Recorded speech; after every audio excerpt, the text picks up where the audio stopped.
What do you do when you're cornered by the kind of power that can erase a person without a second thought? Not just fired, erased. This wasn't a disgruntled customer at a normal restaurant. This was a king in a bespoke suit, holding court in a temple of gastronomy, and his wrath was a force of nature. He was a man who moved markets with a single phone call, and right now, he was about to obliterate a Michelin-starred establishment over a single perceived insult. The man is already on his feet, his security detail moving with the deadly quiet of circling predators. For the restaurant's general manager, a man used to placating senators and celebrities. This is the end of a career. But then the waitress, a ghost in a black apron, does the unthinkable. She doesn't apologize, she doesn't cower, she speaks, not in English but in a language ancient and profound, with an accent so specific, so tied to a time and a place. It strikes the billionaire like a physical blow, freezing him in his tracks. This isn't a story about a lucky break. It's about a secret buried for decades, a connection between the dust of the Arabian desert and the concrete canyons of New York City, and how a single sentence whispered in a moment of desperation can change the course of empires. The Air in Aura, a restaurant perched 70 floors above Central Park, was usually rarefied, tasting of money and exclusivity. Tonight it tasted of fear. The source of the disturbance was Tariq al-Sadiq, a man whose name was a whisper in the halls of finance and a roar in the world of global logistics and energy. His family's wealth was old, rooted in the sands of the Arabian Peninsula, but his empire was brutally modern. His face, a handsome etching of sun-weathered nobility, was a mask of cold fury. His eyes, the color of dark, aged honey, which had that morning calmly presided over the acquisition of a German shipping conglomerate, were now fixed on the restaurant's general manager, a man named Dubois, who looked as if he was about to have a coronary. Insolence! Tariq's voice was not loud, but it had a terrifying baritone quality that absorbed all other sound in the room. The clinking of Christoffel silverware against Bernardo china ceased. Conversations died in mid-syllable. You serve me a dish that represents 1,000 years of my culture, and you present it with this carelessness. The offending object was a small, ornate bowl containing saffron rice, a dish so simple yet so complex it was considered a benchmark of a chef's skill. A single, minuscule piece of grit, almost invisible to the naked eye, had been discovered by Tariq. For any other patron, it would have been a quiet apology, a replacement. For Tariq al-Sadiq, on this day, it was the final indignity in a week of catastrophic betrayals. A lifelong friend and business partner, a man he trusted like a brother, had vanished, taking with him not just capital, but priceless historical artifacts belonging to Tariq's family, items that were the soul of his heritage. The grit in the rice was not the reason for his anger. It was simply the vessel into which he poured his monumental sense of violation. Dubois, a man who had once talked a famously volatile movie star out of throwing a magnum of champagne at a food critic, was visibly trembling. Mr. al-Sadiq, it is an unforgivable, a disgusting failure on our part. The entire meal, for your whole party, is of course on the house. The chef will be dismissed. I will be dismissed. Please, what can we do to atone for this insult? Tariq let out a short, brutal laugh that held no humor. Do you think this is about a free meal? Do you think this is about a chef? He pushed his chair back, the sound of violent scrape against the polished granite floor. The entire restaurant seemed to shrink in on itself. His two bodyguards, men who looked like they were carved from the same granite, moved with him. One stepped towards the exit, clearing a path no one would have dared to block. The other placed a hand discreetly on the small of his boss's back, a gesture of guidance, not restraint. This is about respect, Tariq said, his voice now carrying across the silenced room. A concept your establishment has clearly forgotten. We are leaving. The panic in Dubois' eyes was absolute. A walkout by Tariq al-Sadiq wasn't a negative review on Yelp. It was a death sentence. It was a story that would be repeated in every boardroom, on every private jet, in every exclusive club from Manhattan to Monaco. Aura would become a punchline. It was in that pregnant, supercharged silence that Alara Vance moved. She wasn't the sommelier or the maître d'. She was a waitress, 24 years old, with tired gray eyes and a quiet competence born of juggling student loan debt, her mother's medical bills, and the crushing weight of a deferred dream. She had been clearing plates at an adjacent table, a silent witness to the unfolding disaster. Every instinct for self-preservation screamed at her to stay invisible. Let the manager take the hit. She had rent due, a life balanced on a knife's edge that couldn't survive a single tremor, let alone the earthquake that was Tariq al-Sadiq. But she had seen something the others hadn't. In the split second before Tariq turned his back, she saw past the volcanic rage.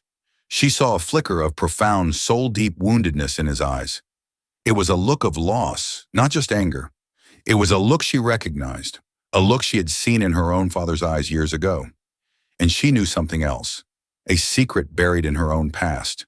Before her life had unraveled, before her father's death and the mountain of debt that followed, she had been a promising archaeology student at Columbia, specializing in pre-Islamic Arabian cultures. Her father had been a renowned historian in the same field. 25 years ago, he had done extensive work for the al-Sadiq family's cultural foundation, documenting their tribe's history. During that time, he had become fascinated with their oral traditions, their poetry. He had taught some of it to her as a child, stories whispered like fairy tales.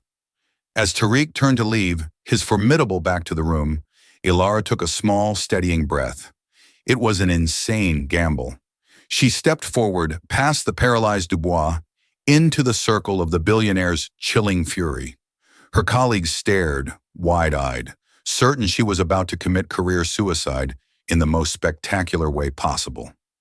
She did not address the rice. She did not apologize for the restaurant. She spoke softly, her voice a clear, calm current in the suffocating silence. She spoke in Arabic, not the crisp, formal language of news broadcasts, but in the lyrical, almost forgotten dialect of his family's ancestral Bedouin tribe, a cadence he hadn't heard from a stranger's lips in his entire life. Al-Sahra tatadhakar, athar al-Rajul al-Salih bada, an tamha ari, she said. The desert remembers the tracks of a good man long after the wind erases them. It was not a common proverb. It was a line from an obscure ode, a specific verse his own grandmother used to recite to him as a child when he was troubled. It was intimate, ancient, and utterly, shockingly impossible. Tariq al-Sadiq froze. His entire body went rigid, as if he'd walked into a wall of glass. His hand, which had been gesturing dismissively, stopped in midair. He did not turn around immediately. It was as if the words, spoken in a flawless, achingly familiar accent by a voice he had never heard, had reached across decades and continents to touch a part of his soul he kept locked away. The sound of a New York waitress speaking Arabic was improbable. The sound of her speaking the specific dialect of his tribe was impossible. The sound of her reciting the private verse of his grandmother was a miracle or a hallucination. His bodyguards exchanged confused, wary glances. Dubois stared at Ilara as if she had just levitated. The entire dining room held a collective breath. Slowly, deliberately, as if resisting some immense physical force, Tariq al-Sadiq turned around. The furious mask was gone. In its place was a look of profound, absolute astonishment, mixed with a dawning, dangerous suspicion. His dark honey eyes locked onto Ilara's, and for the first time that night, the billionaire looked utterly and completely silenced. The silence that followed Ilara's words was a living entity, heavier and more potent than the rage that had preceded it. In the gilded cage of aura, time seemed to stretch and thin. For Ilara, the full weight of Tariq al-Sadiq's stare was a physical pressure. The initial thunder of his fury had been terrifying, but this was worse. This was a cold, analytical appraisal, the look of a master strategist encountering an impossible move on the chessboard. "Repeat what you said," he commanded. His English had returned, but the harsh edge was gone, replaced by an immense gravity that seemed to pull the very air toward him. Ilara's heart was a frantic bird beating against the cage of her ribs. A rational voice screamed at her, "You fool! You've crossed a line you can never uncross. This isn't a storybook. This is a man who can ruin you." But another part of her, the part that remembered her father's passion for history, The part that had spent years studying the deep cultural importance of lineage and honor held her steady. She met his gaze directly, a feat that Dubois, the general manager, had yet to accomplish. I said, she repeated, her Arabic just as fluid, just as natural as before. Al-Sahra'a tatadakkar athar al-rajul al-salih. She paused, then switched back to flawless English. Forgive me if I was improper, sir. The words, they seemed appropriate. The anger I saw did not match the man I was looking at. A temporary windstorm cannot erase the tracks of a mountain. It was an inspired improvisation, layering another piece of desert wisdom on top of the first. She was showing him she understood not just the words, but the philosophy behind them. She was speaking a language deeper than dialect. She was speaking the language of his soul. One of Tariq's aides, a younger man named Khalid, who had been a silent statue until now, took a half step forward, his expression a cocktail of shock and alarm. Sir, Tariq raised a single commanding hand, silencing him without a glance. He took a step closer to Ilara, his 6'3" frame eclipsing her completely, forcing Dubois to shrink even further into the plush carpet. Where did a waitress in New York City learn the private words of my grandmother? He asked, his voice low and intense. This was no longer a question, it was an interrogation. My father was a historian, sir. Dr. Alistair Vance, Ilara answered simply. 25 years ago, he worked for your family's foundation, documenting the history of the Al-Sadiq tribe. The name hung in the air. Tariq's expression shifted again, a flicker of distant memory in his eyes. He had been a young man then, away at university in Cambridge, but he remembered the name, the quiet, brilliant English academic who had spent 2 years living among his people, earning their trust, a man his grandfather had respected immensely. He was no longer looking at a waitress. He was looking at a relic from a past he had thought was sealed, a connection to a time before his life became a fortress of steel and glass. The carefully constructed walls he maintained between his global business empire and his deeply personal heritage had just been breached by a young woman in a stained apron. He studied her for another long moment. He saw the faint smudges of exhaustion under her eyes, the determined set of her jaw. She wasn't fawning or intimidated. In a world populated by sycophants and supplicants, her quiet, direct dignity was as startling as her accent. He made a decision. It was swift, unconventional, and entirely characteristic of the man who had built his empire on trusting his gut. He turned to the still gaping Dubois.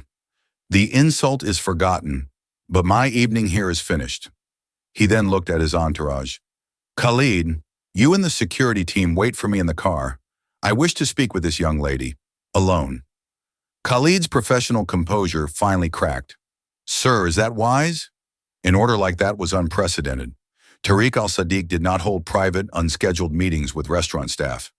It is what I have decided, Tariq stated. The finality in his tone was absolute. His team, ever professional, melted away. The bodyguards were the last to leave, their eyes lingering on Ilara for a fraction of a second, as if trying to assess a threat they could not possibly comprehend. Soon the alcove at the coveted corner table was occupied by only 2 people, the billionaire magnate and the waitress who had dared to speak his family's secrets. The rest of the restaurant staff, under a sharp glare from a profoundly confused Dubois, began to cautiously resume their duties, though the pretense of normalcy was a fragile, transparent lie. Tariq gestured to the chair opposite his. Please, sit. Ilara hesitated. Sir, I'm on duty. You are not, he said, his voice leaving no room for debate. For the next 10 minutes, you are my guest. Feeling as though she had stepped into an alternate reality, Ilara sat down at the table she had only ever approached to serve. She smoothed her apron over her knees, her hands trembling slightly. Your name? He asked. Ilara Vance. Ilara Vance, he repeated, as if testing the weight of the name. And your father was Alistair Vance. He passed away, I assume? 5 years ago, sir. And you're a waitress? There was no judgment in his voice, only a genuine, probing curiosity. He was trying to reconcile the image of the brilliant academic he vaguely remembered with the daughter now serving him water. I was studying, sir, at Columbia. Archaeology, like my father.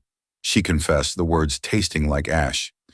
But he left debts. My mother's health isn't good. Sometimes life requires a different path. He nodded slowly, a piece of the puzzle clicking into place.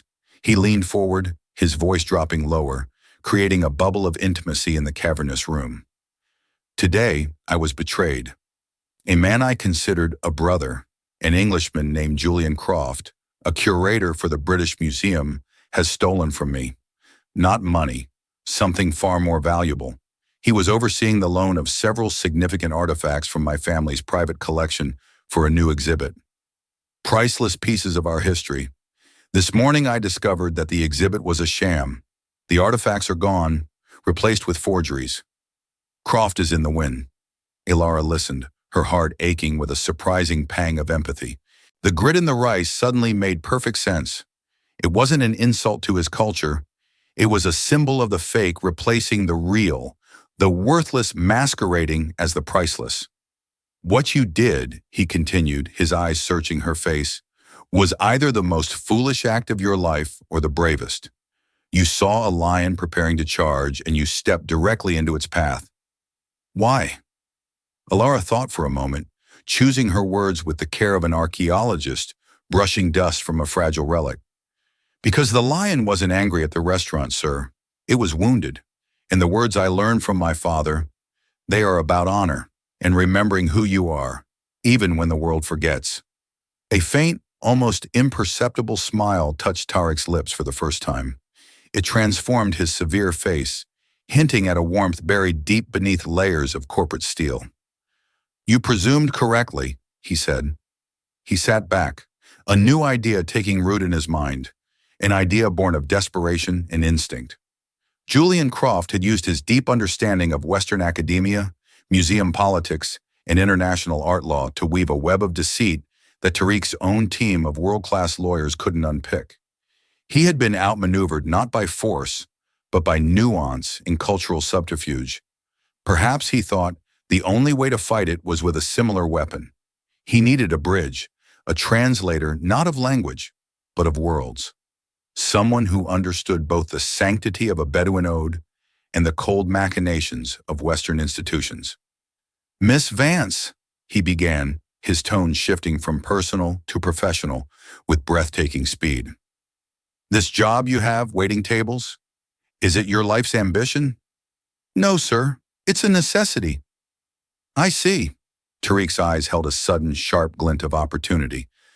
I find myself in need of a consultant, someone with a unique skill set, a fluency in history and culture, someone who can see the cracks in a story that my lawyers and financial analysts cannot.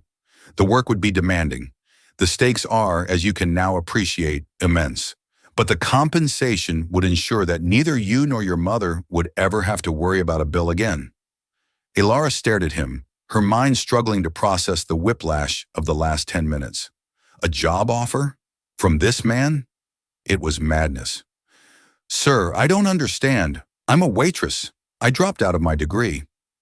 You are your father's daughter, Tariq said, standing up. You see what others do not. You would be listening, observing, and telling me what I am missing. You would be my memory. He pulled a sleek, impossibly thin business card from his jacket. It was made of dark, brushed metal, the lettering embossed in simple silver. My aide, Khalid, will be in touch to arrange the details. He will send a car for you tomorrow morning at 9. Be ready. He placed the card on the table between them. It lay there, a stark rectangle of silver against the white linen, representing an impossible choice. I do not make offers twice, Miss Vance, he said, his voice once again the cool, commanding tone of a CEO. I hope for your sake you are as brave tomorrow morning as you were just now. And with that, Tariq al-Sadiq turned and walked out of Aura, leaving Ilara Vance sitting alone at his table, the entire restaurant watching her, a single metal card holding the weight of a future she could never have imagined. The address the car brought her to the next morning was not a soaring glass office tower in Midtown, but a stately limestone-clad townhouse on the Upper East Side. It was the private New York headquarters of the Al-Sadiq Foundation, a discreet hub of cultural and philanthropic activity. A silent, impeccably dressed man led her through a marble foyer, adorned with museum-quality Islamic art, into a library that took her breath away. Floor-to-ceiling shelves of dark mahogany held leather-bound volumes, while glass cases displayed ancient pottery and delicate astrolabes. Tariq al-Sadiq stood by a large window overlooking a private garden, not in a suit, but in a simple cashmere sweater and trousers. The fury of the previous night was a distant memory. In its place was a calm, focused intensity that was somehow more intimidating. "Punctuality is a virtue," he said without turning. "My grandfather believed it was a sign of a disciplined mind." "My father believed it was simply good manners," Alara replied, her voice steadier than she felt. He turned, a flicker of appreciation in his eyes. He gestured for her to sit in one of two large leather armchairs by a cold fireplace. Khalid, the aide from the restaurant, placed a tablet and a slim leather-bound folder on the antique coffee table between them, and then retreated to a discreet distance. "I will be direct, Miss Vance," Tariq began, sitting opposite her. "Julian Croft was more than a colleague. Our fathers were friends. I trusted him with my family's heritage. The pieces he has stolen are not merely valuable. They are irreplaceable. A 10th century astrolabe that belonged to my ancestor, a collection of pre-Islamic poetry inscribed on camel bone, and most importantly, the tablet of the first king, a cuneiform tablet believed to contain the founding charter of my tribe, our people's origin story." He paused, the pain of the loss evident in the tightening of his jaw. "My lawyers are preparing for a legal battle. My security team is trying to locate Croft, but they are fighting a ghost. Croft has fabricated a story, supported by forged documents, that I willingly sold him the artifacts. He is claiming they are now part of a private, anonymous collection. He is an expert in provenance, in deception. He has created a fortress of lies." Ilara felt a knot of cold dread and fierce, unexpected anger on Tariq's behalf. To steal a people's history was a profound violation. "That is where you come in," Tariq continued. "My team sees legal challenges and financial trails. I need you to see the historical lies. I need you to look at the documents he has created, at the story he is weaving, and find the flaw, the anachronism, the single thread that, when pulled, will unravel his entire tapestry of deceit." "Sir, I am not a qualified expert," Ilara said, the weight of the responsibility settling on her. "I never even finished my degree." "You are Alistair Vance's daughter, and you knew the words of my grandmother," he countered firmly. "That is a qualification no university can bestow. This is a non-disclosure agreement." He gestured to the folder. "Sign it, and everything we have is yours to examine. Your salary will be $500,000 for 1 year, with all living and medical expenses for you and your mother covered. If you succeed in helping me recover the artifacts, a bonus of $5 million will be placed in a trust for you." Ilara's mind reeled. The numbers were astronomical, life-shattering. It was a golden key that would unlock her from the prison of debt and worry she had lived in for 5 years. But the pressure was immense. She looked down at her hands that had been chapped and sore from carrying trays just 12 hours earlier. She thought of her mother's weary face, of the stack of unpaid bills on their kitchen table. She thought of her father's study, filled with books and maps, a world of passion and discovery she had been forced to abandon. This was a chance, however insane, to reclaim a piece of that world. With a hand that trembled only slightly, she picked up the pen and signed the NDA. "Where do I begin?" "You begin," Tariq said, a hint of satisfaction in his voice, "with Julian Croft's masterpiece of a forgery, the new provenance report for the tablet of the first king." Khalid handed her the tablet. With a deep breath, Ilara opened the file. The screen glowed with high-resolution images of the ancient clay tablet, its surface covered in the wedge-shaped marks of cuneiform. Beside it was a meticulously detailed document, dozens of pages long, filled with academic jargon, chemical analysis of the clay, and a complex, winding history of the artifact's supposed journey through various collections. For the first hour, she was overwhelmed. It was dense, professional, and seemingly impenetrable. The legal team had found no flaws. The art experts Tariq consulted had been hesitant, unable to definitively prove it was a forgery without examining the original artifact, which was missing. But Ilara wasn't just reading the document, she was reading Julian Croft. She was trying to think like him, to see the story he was trying to tell. She slowly scrolled through the chemical analysis section, a list of mineral percentages from the clay. Then she stopped. Her eyes narrowed. Something was nagging at her, a memory from a long-forgotten lecture at Columbia. "Is there a geological survey map of the region where the tablet was allegedly found?" she asked, her voice quiet. Tariq raised an eyebrow, surprised by the specific request. He spoke quietly into his phone. A few minutes later, Khalid projected a detailed topographical and geological map onto a large screen on the library wall.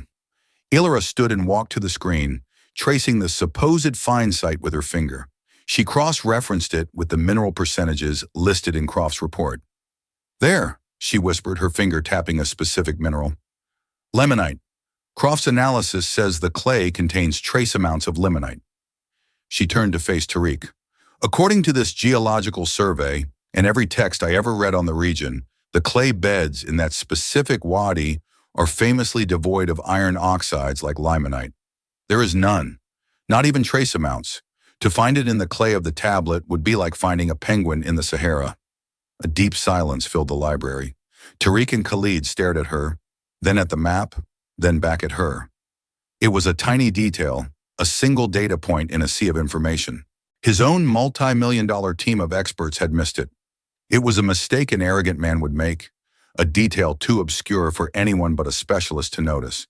It was the first pulled thread. Tariq stared at Ilara, not as a waitress, not as the daughter of an old acquaintance, but as the weapon he had been searching for. A slow, dangerous smile spread across his face. "It seems, Miss Vance," he said, his voice a low hum of triumph, "that your education is far from incomplete.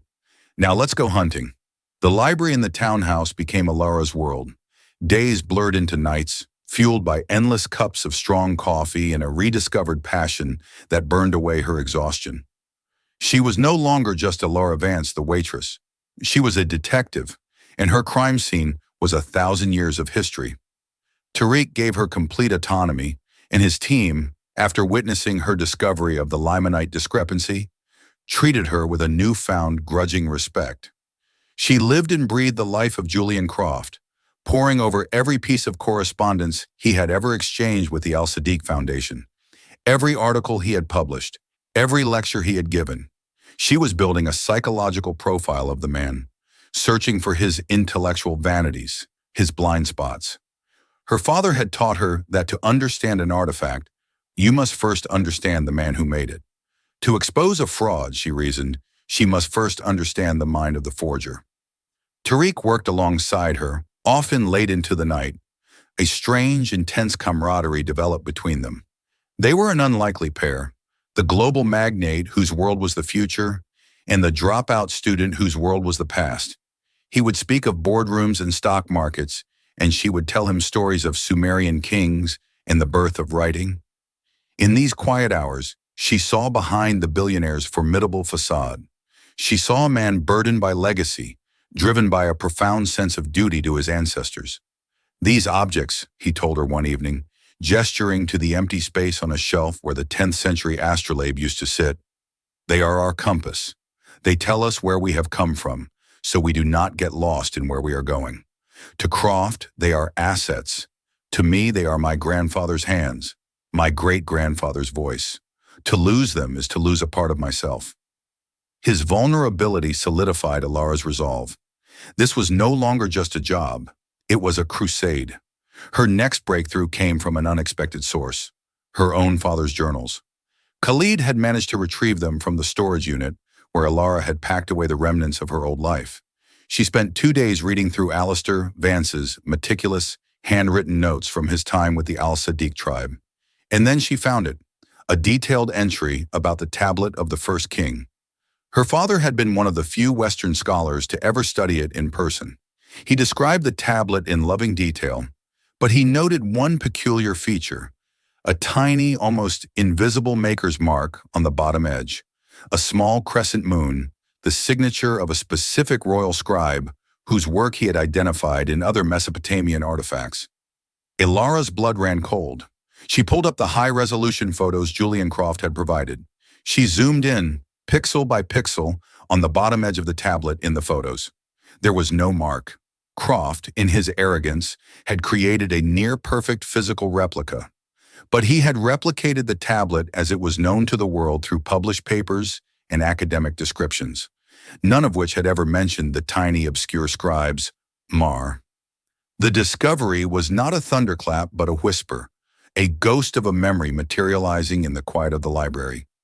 As Ilara's finger traced the lines of her father's spidery script, the world outside, the distant wail of a New York siren, the hum of the climate control, faded into nothingness. There it was, in a journal bound in faded blue leather, a precise, loving sketch of the tablet of the first king, and on the bottom edge, a tiny, almost apologetic doodle of a crescent moon. The scribe's sigh. Her father had named it, a maker's mark so subtle it felt like a secret shared across millennia. When she cross-referenced the journal entry with the high-resolution images Julian Croft had so arrogantly supplied, the absence of that mark was not a gap. It was a screaming void. It was the flaw in the diamond, the discordant note in the symphony. Croft hadn't simply stolen the tablet. He had birthed a soulless twin, a masterful imitation of the tablet's body, but entirely ignorant of its soul. She presented her findings to Tariq not with the trembling excitement of a novice, but with the cold, hard certainty of an executioner. He listened in absolute silence, his dark eyes fixed on the image of her father's handwriting projected onto the library wall. The fury that had filled the restaurant days ago was gone, replaced by something far more chilling, a stillness, a compression of immense energy into a single point of purpose. He saw the truth not just in the evidence, but in the unwavering conviction in Ilara's gaze. She was not just an employee, she had become the custodian of his family's honor. "He thought your father was a footnote," Tariq said, his voice a low rumble. "He built his fortress of lies on the assumption that the world forgets." He was wrong. The intelligence from Tariq's security team arrived less than 48 hours later, a digital dossier that pinpointed Julian Croft's location with unnerving precision. A private auction, a secluded villa on the shores of Lake Como, a guest list that read like a conspiracy theorist's fever dream. Khalid, ever the pragmatist, laid out the obstacles. "We go to the authorities, Croft's lawyers will tie it up in court for years. His paperwork is a masterpiece. By the time we prove our case, the artifacts will have vanished into the private collections of men who do not recognize any law but their own." Tariq leaned over the vast mahogany table, his fingertips resting on a satellite image of the Italian villa. "Then we will not fight him in court. We will fight him in the theater he has built for himself. We will not use the law as our weapon. We will use his own arrogance." His gaze shifted to Ilara. It was not a question, but an appraisal. "Croft's sin was not just theft, Miss Vance. It was intellectual pride. He believes he is the smartest man in any room he enters. The only way to break him is to prove him wrong. Not in a courtroom, but in front of the very audience he seeks to impress." The plan began to form, not as a blunt instrument of force, but as a delicate, intricate piece of psychological warfare. He is selling a story. You will simply provide a better one. 2 weeks felt like a lifetime in a single, breathless moment. The metamorphosis of Ilara Vance into Eleonora Vesper was a disorienting, surreal process. It was more than the tactile shock of bespoke silk against skin accustomed to polyester, or the alien weight of a Patek Philippe watch on a wrist that had only ever known a cheap digital display. It was an exercise in erasure. Her walk, her posture, her very intonation were deconstructed and reassembled by a team of specialists. She learned the subtle language of the hyper-wealthy, the dismissive flick of a wrist that could signal a multi-million-dollar decision, the bored, world-weary gaze that masked a predatory mind. The night of the auction, standing before the mirror in her suite at the Via d'Este, she saw a stranger. The woman staring back was a composition of polished surfaces and hard lines. Her gray eyes, once pools of exhaustion, now held a cool, analytical fire. At her throat lay the Star of Ashra, a legendary diamond necklace from Tariq's private collection. It felt less like an ornament and more like a beautiful diamond-studded manacle, binding her to the role she had to play. She was a forgery, sent to expose a forgery. The irony was a bitter taste in her mouth. Tariq found her on the balcony, overlooking the placid, moon-drenched waters of the lake. He was not in disguise. His identity for the evening was that of a reclusive Emirati industrialist, a man so powerful his very presence was his passport. He was a different man here, exuding an aura of ancient power that made his New York persona seem like a modern affectation. "The first king, whose charter is on that tablet," he said softly, his voice barely disturbing the fragrant night air, "believed that courage was not the absence of fear, but the mastery of it." He looked at the necklace, and a flicker of something deeply personal crossed his face. "That diamond was a gift from my grandfather to my grandmother on their wedding day. She said it was too heavy to wear, not in weight, but in history. She felt it was wearing her. Do you feel that?"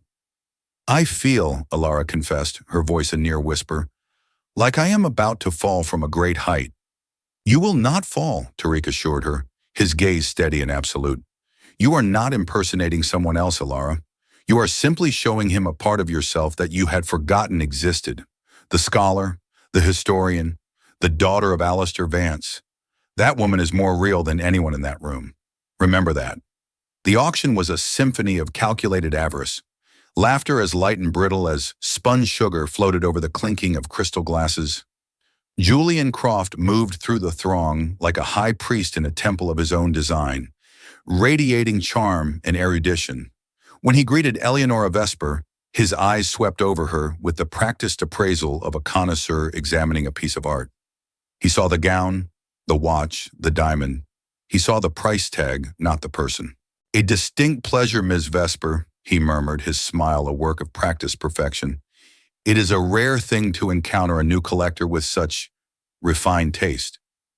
"The pleasure is mine, Dr. Croft," Alara replied, her voice an octave lower, smoother than she thought possible. She met his gaze and held it a fraction of a second too long, an old trick one of the coaches had taught her, a subtle assertion of dominance. "I am here for the history, not the investment. I'm told tonight's centerpiece rewrites it." "My dear lady," Croft purred, his vanity stroked, "it does not rewrite history. It is history." The auction began. The camel-bone poetry and the astrolabe were sold for fortunes, the bidding paddles rising and falling in a silent, deadly dance. Alara, guided by a tiny, flesh-colored earpiece through which Tariq's voice was a calm, steady presence, made several audacious but ultimately unsuccessful bids, cementing her identity as a serious, if mercurial, player. Then the tablet of the first king was unveiled. It sat on a bed of black velvet, illuminated by a single dramatic spotlight. The wedge-shaped indentations seemed to drink the light, ancient and profound. A collective sigh of reverence passed through the room. "The foundation of a kingdom," Croft announced, his voice trembling with theatrical passion. "A direct link to the dawn of civilization. We shall begin the bidding at 50 million euros. The numbers climbed with dizzying speed. 80 million, 85, 90. The air crackled with tension. "Now, Alara," Tariq's voice whispered in her ear. "Not with thunder, with a question." Alara raised her hand, not with a paddle, but with a single elegant finger. 120 million, she said, her voice cutting through the charged atmosphere like a shard of ice. A wave of shock rippled through the room. All other bidders fell silent, their ambition suddenly dwarfed. Croft's face was a mask of pure triumph. He had his headline, his record-breaking sale. 120 million euros to the exquisite Miss Vesper, he declared, his voice booming. "The bid is provisional," Alara stated, rising slowly to her feet. The room turned to face her. The spotlight seemed to find her, catching the fire in the Star of Ashra. "My client is, shall we say, eccentric, a true scholar. Before finalizing such a monumental acquisition, he has a point of clarification, a small academic curiosity he hopes the eminent Dr. Croft can address." Croft's smile became a fixed, brittle thing. "By all means." My client's particular obsession is scribal traditions of the late Uruk period, Ilara began, her tone conversational, as if they were in a university seminar. He has published extensively, under a pseudonym of course, on the Guild of the Scribe Lugal Zog C. He has often remarked that the Guild's traditions were so rigid, their reverence for their masters so profound, that they would replicate his signature mark, a small crescent moon on the tablet's lower edge, on all their official works as a sign of fealty. He finds it fascinating that this tablet, supposedly the master's crowning achievement, is the only known example that deviates from that sacred tradition. He wonders, why? The silence that followed was absolute. It was a silence filled not with awe, but with dawning, lethal suspicion. The faces of the bidders, once flushed with competitive desire, were now pale masks of confusion, their eyes darting from Ilara to Croft. Croft's carefully constructed world was fracturing. This was not an accusation. It was a trap made of esoteric knowledge.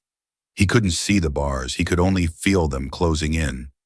A single bead of sweat traced a path through the expensive powder on his temple. "That is a highly speculative theory," he stammered, the smooth charm evaporating from his voice. "I am not familiar with that particular monograph. It sounds apocryphal." "Oh, it is entirely apocryphal," Ilara agreed, her voice turning from silk to steel. "My client, you see, has not published any such thing. There was no such scribal guild tradition." She took a step forward, her shadow falling across the velvet pedestal.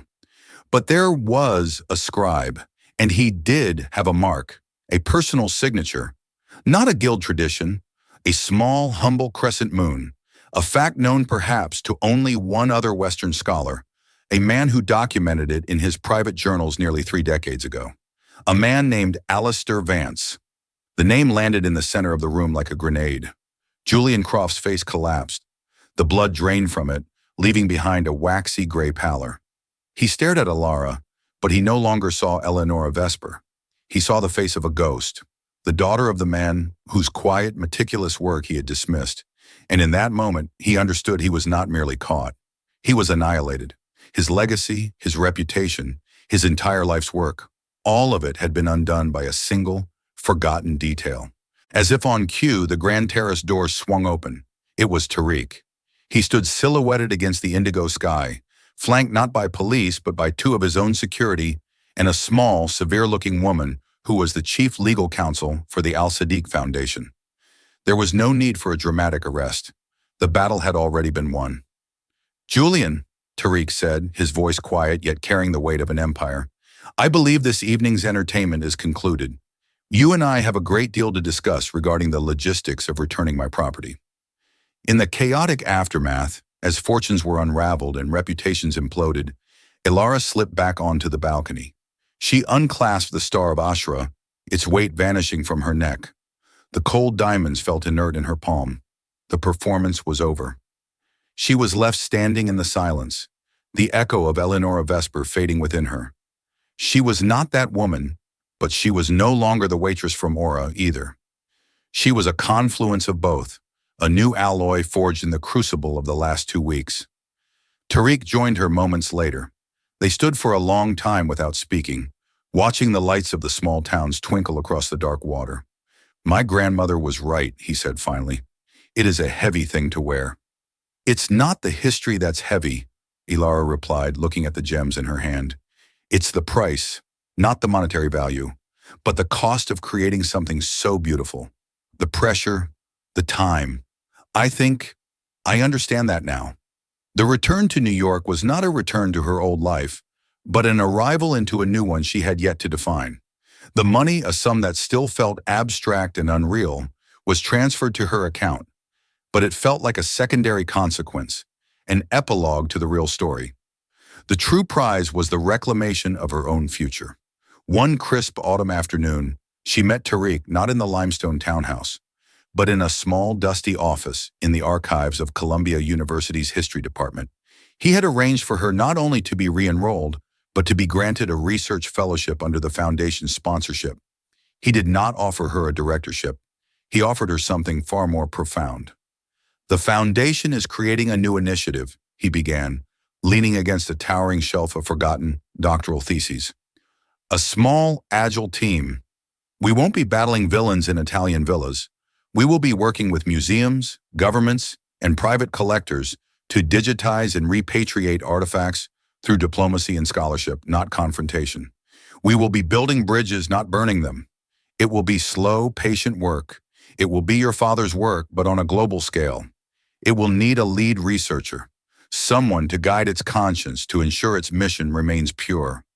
He looked at her, and his usual commanding presence was replaced by a quiet, profound respect. The position is not a reward, Ilara. It is a responsibility. It will be waiting for you when your studies are complete.